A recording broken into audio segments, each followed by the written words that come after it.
Ostréiculteur depuis 32 ans sur le bassin de Thau, Philippe Garcès navigue en eau calme aujourd'hui. Pourtant, comme toute sa profession, il traverse une série de tempêtes depuis le début de l'année. Neurovirus en janvier, puis défiance des consommateurs et enfin confinement. Des déboires aux lourdes conséquences. Dans un environnement naturel favorable à la production, les huîtres prolifèrent, mais sans déboucher, elles restent accrochées sous les tables. L'eau est en train de monter en température, ce qui fait que ça accentue la pousse.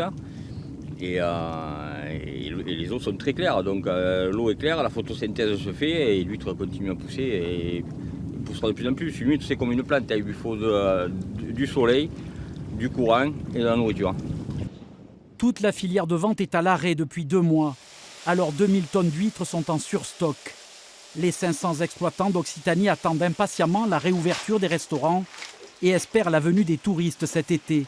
Mais pour le moment, leur santé économique reste fragile.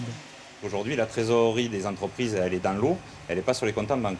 Donc toutes ces huîtres qui n'ont pas été écoulées précédemment n'ont pas forcément raison de l'être demain parce que les consommateurs ne vont pas doubler leur consommation, même si une activité reprend normalement. Donc on est assez inquiet sur l'avenir de ces huîtres. Autre souci, avec le confinement, les huîtres de gros calibre se sont multipliées. Mais peu consommées en France, elles restent difficiles à écouler. Tout le marché de la grosse partait beaucoup en Italie et bon, l'Italie ayant le même problème que nous au niveau du Covid. Ça va être très compliqué à vendre, hein. Donc nous étions partis sur la transformation du produit. Toujours dans l'incertitude des décisions gouvernementales, les conchiliculteurs d'Occitanie en appellent à la solidarité de tous. Consommer des huîtres est la seule solution pour sauver la saison.